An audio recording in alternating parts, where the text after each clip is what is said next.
Ladies and gentlemen, please welcome to the stage Chris Roberts from Cloud Built Imperium. Did I say that right? Cloud Imperium. Yeah! I'm your host, Chris Waters.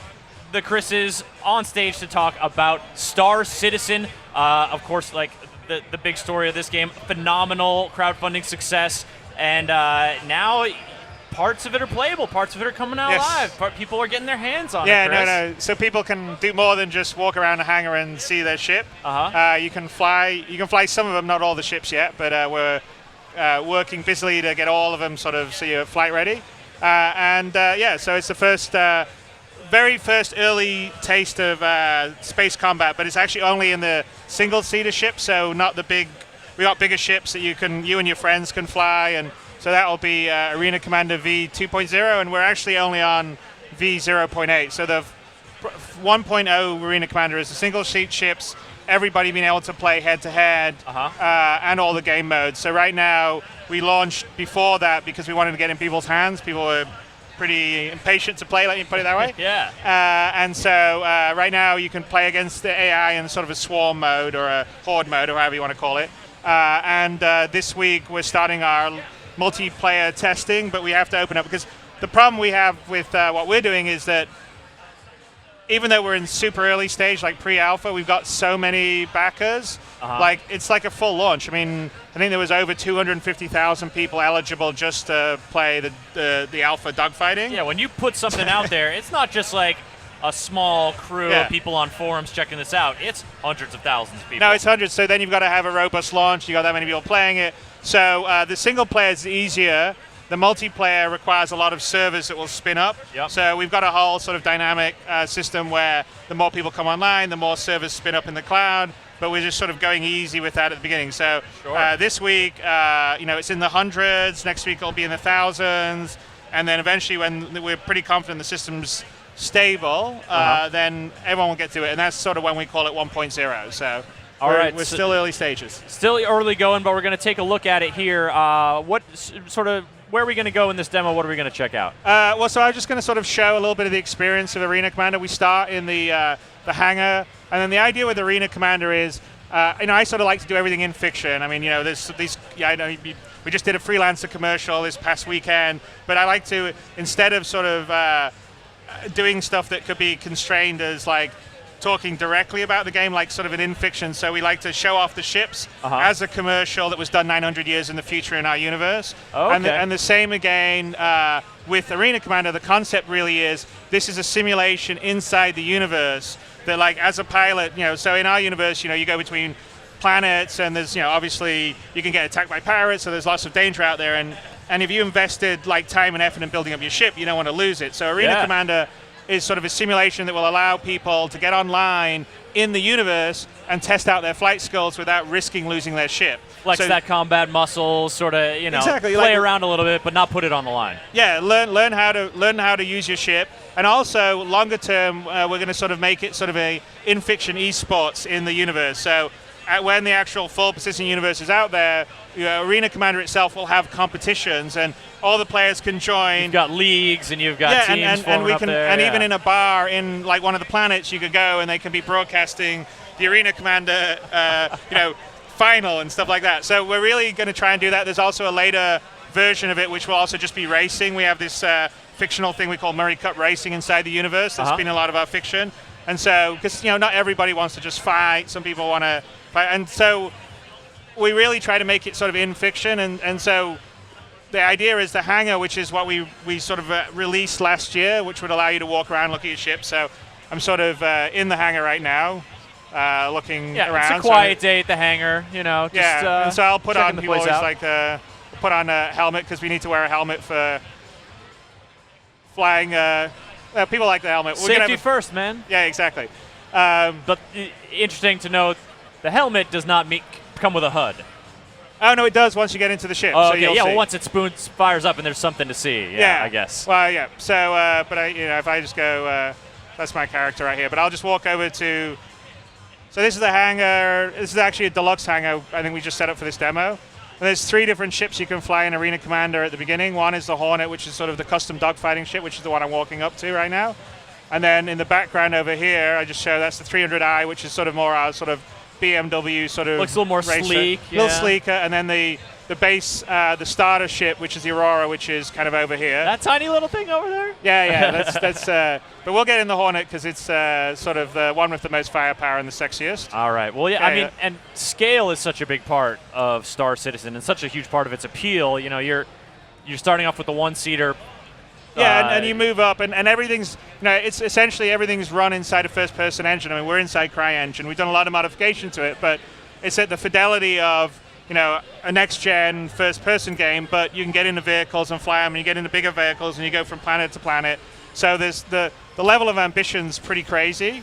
So what happens is when you get into a ship that's sort of dogfight eligible, I can look around it, but I'll go here and we'll go into the sort of the single-player mode drone sim, and we'll launch and go into Broken Moon. Now, in the final game, there won't be a loading screen like this because there'll be streaming tech. So essentially, if you fly into something, you'll basically get in your ship and we'll fly out and you'll sort of have a transition and we'll sort of seamlessly stream in and the other areas. The bay doors will open. Yeah, out exactly. you go. Yeah, so we handle that with sort of cinematic transitions, but it's all sort of live. So you can sort of be in, like the equivalent could be you be inside your, say, like the Millennium Falcon would be an example. I mean, not that we have a Millennium, but a Millennium Falcon ship, you could be like walking around inside it as it's taking off. You can see stuff around you, and then you fly and you transition through the clouds, and then you sort of be in space. And so cool. That's going to be cool. That's sort of tech that's in process. So for the Arena Commander, we're just sort of we're now loading into the space level. I've got a bit of a custom level here in Arena Commander because I sort of wanted to sort of show the fidelity of the ship before getting attacked by a bunch of Vandal.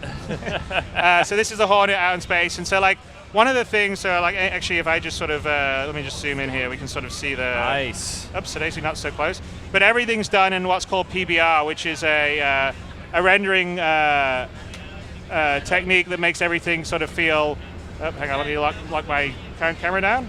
And let's go where light will shine on me. But you're looking very stoic. Yeah, I'm looking very stoic. But if I look around, you can see me with my helmet. So the fidelity that we're doing on this is sort of like, even the ship here is 300,000, 400,000 polys, and the character himself is close to 100,000.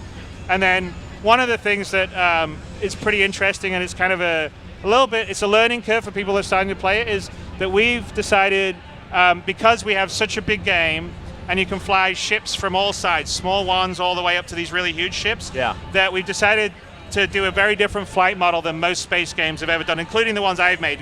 Different than Wing Commander, different than Privateer. So instead of doing what's essentially a simplified atmospheric model, which is what most space games do, and that's much more like a plane. So you pull back on the stick. No, like in Atmosphere, it's like you instantly get sort of direct one-on-one relation between your stick and movement because of you're cutting through the atmosphere. There's a force. Where in space you have no resistance. So what we've actually done is we 100% model everything correctly. So the ship itself and all the items on it are attached to it. They change the center of mass, and then where all the thrusters are, it's actually applying force in the physics engine at that point at the linear side, at the thrust that's been determined by the intelligent flight system. And so what happens is, as you fly around, it's got a slightly different control. It's got a little more sort of inertia. Like I guess if I go let's see, if I just go to the front, I let go, it sort of moves a little bit because it's got a little bit of that kind of asteroids feel, because really all those thrusters are countering thrust and they don't deploy immediately. And so it takes a little bit of getting used to, but what it does allow is a huge amount of extra skill and other options. But you basically have to sort of anticipate your stopping distance, right? Because it's like in a car, if you come up to a stop sign at 50 miles an hour, you don't hit the brake right at the line, you start to do it before. And so you kind of have to do that with what we're doing. And so you've got the thruster force, the weight of the ship, and all, exactly. all that and the calculating key, right there. And the key with it is that means that, in the old way of doing games, what would normally happen would be, I'm going to turn off my safeties. What normally would happen is that you would basically say, okay, this ship rolls at this rate, pitches at this rate, yaws at this rate. It can accelerate so fast and has a top speed. So to make a difference in a feel of a ship, you basically can just change those parameters, which just means bigger ships turn slower or accelerate slower. But they all kind of handle the same. Whereas in this system, because everything uses correct physics in the center of it, like if I'm going around, you can sort of see me sliding around on these things. Oh, yeah, let's not hit that. I died! clipped We'll it. start again. Much to the delight of the fans who are watching. No. Well, let me respawn here. So, but no, the thing that happens in that particular case is that if you just had a smaller compact ship and a bigger ship with exactly the same engines, they would handle differently. So it's much like cars. You can have a car that has the same horsepower engine, but depending on whether the engine's at the front or the back or how it's set up, it will actually control Handle differently. significantly So differently, it was yeah. actually a big design decision because we just sort of felt like we had so many different ships, and we also wanted a lot of different things you can customize, like what your loadout is and what thrusters or engines you put on it. So we needed to have a system that would simulate that and it would feel sort of holistic. So that's kind of the big thing. It's still early stages because the IFCS system itself, we're still tweaking because essentially it's so complicated that you have to have basically a fly-by-wire computer to sort of take your input and essentially, on the outside, change it to what the thrusters are doing to maneuver for the pilot's actions. Sure. So, there's a little bit of finessing that and also making it work well for the mouse and the joystick. But that's the whole point of doing the sort of the early test and the Arena Commander and getting out there to the backers is to really get everyone's feedback, and then also a little bit to sort of educate people on a different way of doing it, because we're doing it very different. So I'm going to bring in some enemy right now so they can attack me. But it does definitely enable you to do different kinds of things. So if I pull out here, I can decouple, and now I'm actually going backwards, like in physics, and I can go back into the control method and it'll take the thing. So let me just find the enemies. Here we go. It seems like the upshot of the whole sort of system is to make make that inertia so important and make that ship identity and that ship build 100%, so 100%. important. So it's a lot more. Yeah, I like to say that this is going to be a lot more. It'll feel a little more like asteroids than it will like even a Wing Commander in the past. But I think we can do some stuff that's that really makes that kind of fun. So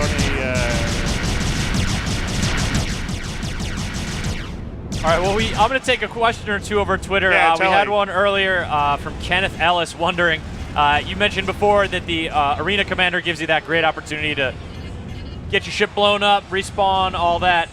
He's a little worried about ship insurance, and how's that going to work, once he actually takes it out, maybe encounters some pirates in actual space and runs afoul of them. Is that something you guys have sort of mapped out at this point, or is that? No. Basically, oops, I'm gonna kill Is that myself. something that's easy to talk about during dogfighting in space, Chris? But no. So essentially, all ships come with insurance. So we had this thing for the early backers that we had lifetime insurance, which essentially meant that you'd never have to re-up your insurance. But every basic ship in the game comes with a certain amount of insurance, like 2 months or 3 months of insurance, and then in the game credits, when your insurance policy's up, you just got to spend a bit more credit. So essentially, as long as you're running around doing missions, making money in the game, you'll make money. You'll come out to keep you'll be able to afford the deductible and get out. It's 100% like the real world, right? And we have other things. I mean, as they're coming for you, Chris. Yeah, they definitely are, especially since I didn't tell them to come just yet. Surprise! So to clarify, are these actual pilots coming after you, or is this AI? No, this is AI. Yeah. So I guess you did summon them with the press of a key. So. Yeah. No, I brought him in. No, because the multiplayer mode is I think I said getting rolled out this week. So we have it multiplayer. We've been playing it internally multiplayer, but I was wondering if you had some guys back at the studio taking some shots at you.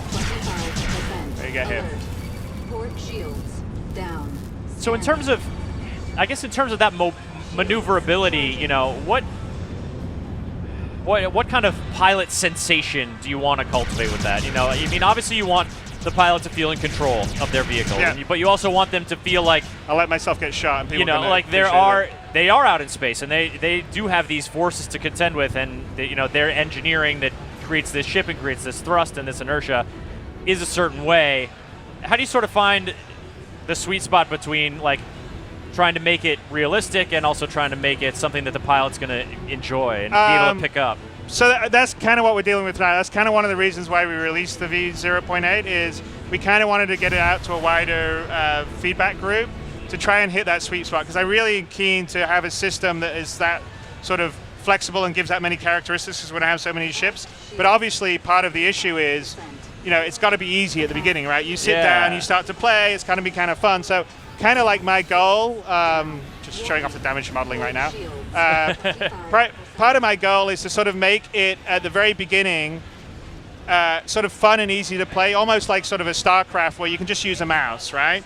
But then if you get good at it, you know all the like shortcuts and all the extra things you're going to do, because that's sort of the idea. Having a systems-based approach allows a lot more dials to tweak and turn, and allows a lot more articulation along that skill and our curve. ship itself, the actual ship itself, is actually fairly dumb. What it has is about 50 or 60 items plugged into it. So the thrusters are all items, the weapons are all items, the radar is an item, the weapons control is an item, the power plant's an item.